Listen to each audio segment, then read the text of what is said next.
12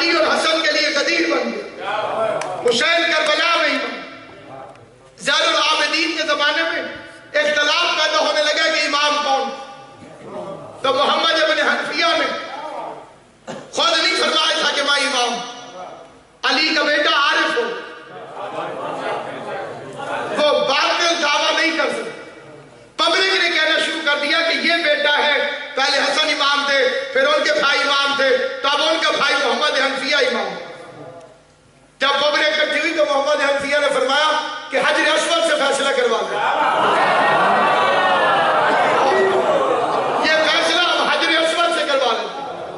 اگر جھوٹے ہوتے تو حجر اسود کا نام نہ لیتے, کیونکہ جانتے تھے کہ پتھر کن کے لیے بولتے ہیں, پتھر کس خاندان کے لیے بولتے ہیں.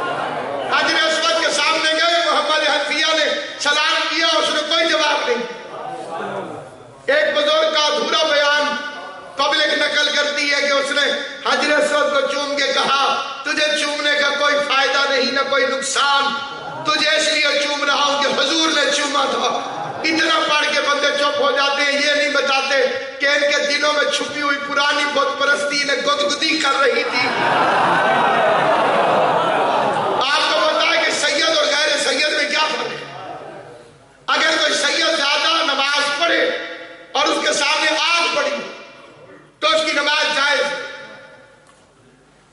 غیر سید چودھری ہو, خان ہو, سردار ہو, پٹھان ہو, ملک ہو, جو مرضی, آگ سامنے رکھ کے نماز نہیں پڑھتے. یہ فقہ کا مسئلہ, کیونکہ غیر سید کی چوتھی پانچویں پوسٹ میں کوئی نہ کوئی سمجھ سید اس لیے اب چلے کہ آج سے لے کے آدم تک پاک تو جو ہے یہ. اور یہ جو کوئی فرق نہیں سمجھتے, ان کی توضیح المسائل میں بھی لکھا ہوا کہ غیر سید زادی 50 سال تک ماں بن سکتی ہے, سید زادی 60 سال تک. اگر 9 میں فرق ہی نہیں تو شریعت 10 سال کا فرق فطرت میں کیوں دیکھتے. اس 10 سال کا جواب کوئی دے, پھر آگے چلے. تو سامعین گرامی قدر, شیعہ ہو 12 اماموں کے ماننے والا, یہ ایسے بڑی قسم کائنات میں بنی کوئی نہیں میرے مذہب کے اندر. میں جلالیوں والے کے علم پہ ہاتھ رکھے گئے. اگلی شرط ہے کہ حلال زیادہ بھی ہو. اب اگر یہ کوئی گاؤں ہوتا یا کوئی شہر ہوتا پاکستان کا, اس میں ناصر بھائی مجمع مکس ہوتا ہے تو ہر بات سمجھانی پڑتی ہے. یہ کوئی نہیں سمجھے گا تو میں بالکل نہیں سمجھاؤں. یہ سمجھ آ جائے گی اسی کے لیے عرض کروں. یا اللہ, جب تم نے شیعہ والی شرط پوچھ لی تھی تو یہ حلالی والی شرط علیحدہ کر.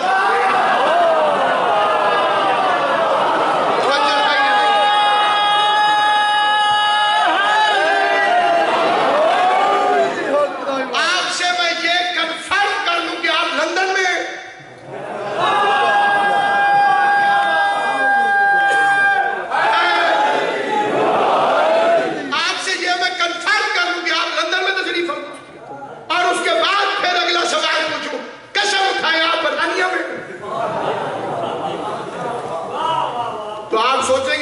لندن میں ہے تو برطانیہ میں ہی ہے.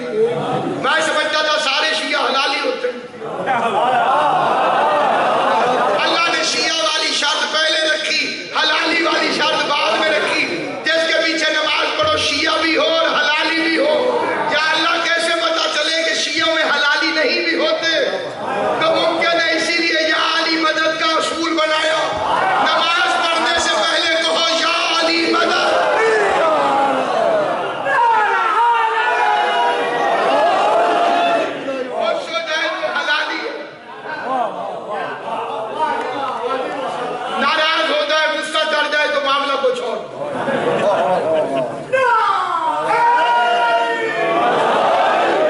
علی کی محبت میں زندہ رہو, علی کی ولایت میں زندگی دو. آل محمد کی عزت کی قسم کھا کے کہتا ہوں, کائنات آدم و عالم میں ایک ہی عقیدہ ہے ولایت علی, کہ جسے ادا کرنے والا, جس پر یقین رکھنے والا بغیر حساب کتاب کے جنت میں داخل ہوتا ہے. اس کے لیے جنت کوئی مسئلہ ہی نہیں، جس کے دل میں محبت ہے علی کے اپنا حبیب، جس کے دل میں علی کے ولایت، اس ولایت کی قیمت ادا کرنے کے لیے زینب شام میرے پاس میرے جذبات کے لیے الفاظ نہیں ہیں کہ میں ایک ایسے سیدزادے سے ایک ایسے سیدزادے کی زیارت مجھے نصیب ہوئی جو براہ راست شام سے مجلس حسین۔ یہ دو کتابیں ہیں، ایک میری مجالس کی تقاریر کا مجموعہ ہے اور اس کے ساتھ دوسری امامیہ جنتری جو پورا سال آپ کے کام آتی ہے ایام نیک و نحس کے لیے، دوسری چیزوں کے لیے، جو بعد میں سے حاصل کرنا چاہیں یہاں پہ رابطہ کر لیں گے۔ اور شام سے سیدزادہ آپ کو معلوم ہے کہ آپ کی زیارت کروانے کے لیے کیا لے کر آئے؟ چادر۔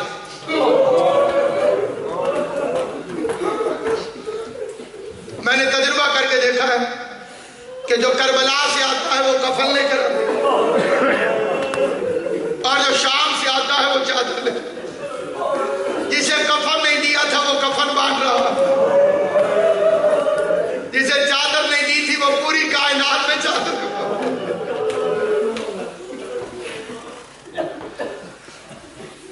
میری دعا ہے جیسے سید کو زیارت نصیب ہوئی ہے، اللہ ہر مومن اور مومنہ کو یہ سعادت بخشے کہ وہ جا کر اجڑی کے روزے کی زیارت کریں۔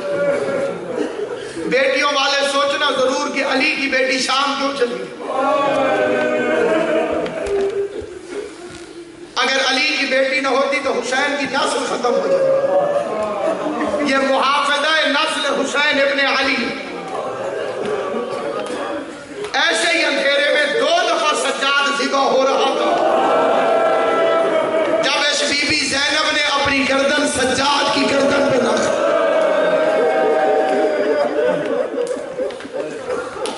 اب مجھے نہیں معلوم کہ یہ جہاں کا معمول ہے یہ حسن اتفاق، اندھیرے کا رنگ ہمیشہ سیاہ ہوتا ہے لیکن اس سیاہی میں تھوڑی تھوڑی چھنتی ہوئی سرخی بھی نظر آ رہی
اب ظاہر ہے کہ سجاد امام ہے، بیٹا ہے، لیکن جرأت نہیں ہوئی کہ پوچھے.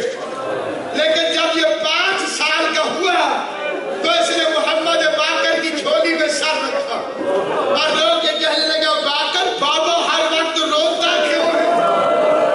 میں پانی لے کے جاتا ہوں بابا بے ہوش ہو جاتا ہے، میں کھانا رکھتا ہوں بابا بے ہوش ہو جاتا ہے. اب جب آپ سنو گے اب محمد باقر چیخے مار کے روئے اور لوگ یہ کہنے لگے زید تیری میری ایک دادی تھی جس کا نام زینب عالیہ تھا. 5 لاکھ بدماشوں کے مجمع میں بغیر چادر کے زینب بازاروں میں پھرتی رہی. بابا اپنی آنکھوں سے دیکھتا رہا. زید نے یہ فکر شبے 5 سال کے سید زادے نے ہاتھوں میں تلوار اٹھائی، حسین کے بیٹے کے سامنے آیا، محمد باقر کو ساتھ آیا، آواز دے کے کہا لگا بابا سجاد اب رونا چھوڑ دے، میں تیرے دشمنوں سے بدلہ لوں گا جنہوں نے تیری بہن سکینہ کو رلایا، جنہوں نے تیری پھوپھی زینب کو رلایا. سجاد نے پوچھا کیسے بدلہ لوگے؟ چھوٹے سے بچے نے کمر کے پیچھے سے تلوار آگے کی. سجاد تلوار کو دیکھ کے بے ہوش ہو گیا، ہوش میں آیا. کہا بابا تلوار کو دیکھ کے بے ہوش کیوں ہوئے؟ کہا زید کبھی میں بھی جوان تھا، میں کربلا کے میدان میں تڑپتا رہا، بابا مجھے اجازت دے میں تلوار اٹھاؤں. حسین نے کہا تو نے کوئی ایک جگہ سپاہ ہونا، تو نے کبھی کوفہ میں کبھی شام میں بازاروں میں درباروں تو نے ایک جگہ امتحان نہیں دینا. سید سجاد تیرا امتحان تو ہر جگہ پہ ہوگا، ہر موڑ پہ گردن کو جھکائے ہوئے گزرو، غیرت کے جنازے کو اٹھائے ہوئے گزرو. چنانچہ لکھا ہے، یہ ایک روایت ہے جو میں سادات اوزام کی اجازت سے پھر پڑھتا ہوں. کتا تخت پر اور کائنات کے مالک کا سر اس کی تخت کی آخری سیٹ.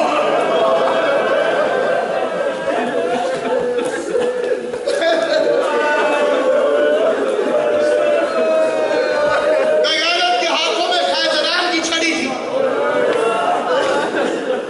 اور وہ بار بار حسین کے دانتوں پر مار رہا تھا.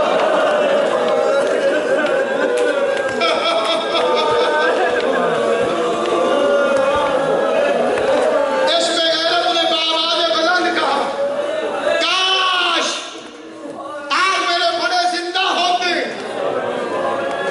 وہ دیکھتے میں نے بدر کا بدلہ کیسے لیا. یہ بنی امیہ کے بغض کی دلیل ہے. جب بدر ہوئی تھی اس وقت ملعون یزید پیدا بھی نہیں ہوا، لیکن ان کے گھر میں چرچے تھے بدر کے. میں نے بدر کا بدلہ لے لیا. اب اگر دل دکھے تو میں زین العابدین کے جنازے میں معافی مانگ کے پھر فکرہ پڑھتا. ایک مسخرہ سپاہی بولا یزید تجھے اپنے بدلے یاد ہے، ہمارا بدلہ نہیں لے گا. بغیرت تخت سے پوچھتا ہے تیرا بھی کوئی حساب ہے حسین کی طرف؟ کہنے لگا خطبہ دیتے دیتے اکبر کے قتل کے بعد جب میں نے قریب آ کے بدتمیزی کی تو حسین نے مجھے تازیانہ مارا. وہ تازیانہ میری گوشت پہ جا کر لگا تھا. دربار بھی کہتے مار کے ہنسا اور یزید بھی ہنس پڑا. بغیرت کہتا ہے اب تو کس سے بدلہ لے گا؟ اس بغیرت نے حسین کے سر کی طرف اشارہ کیا. یہ فکرہ میں نے پڑھ لیا، آپ نے سن لیا.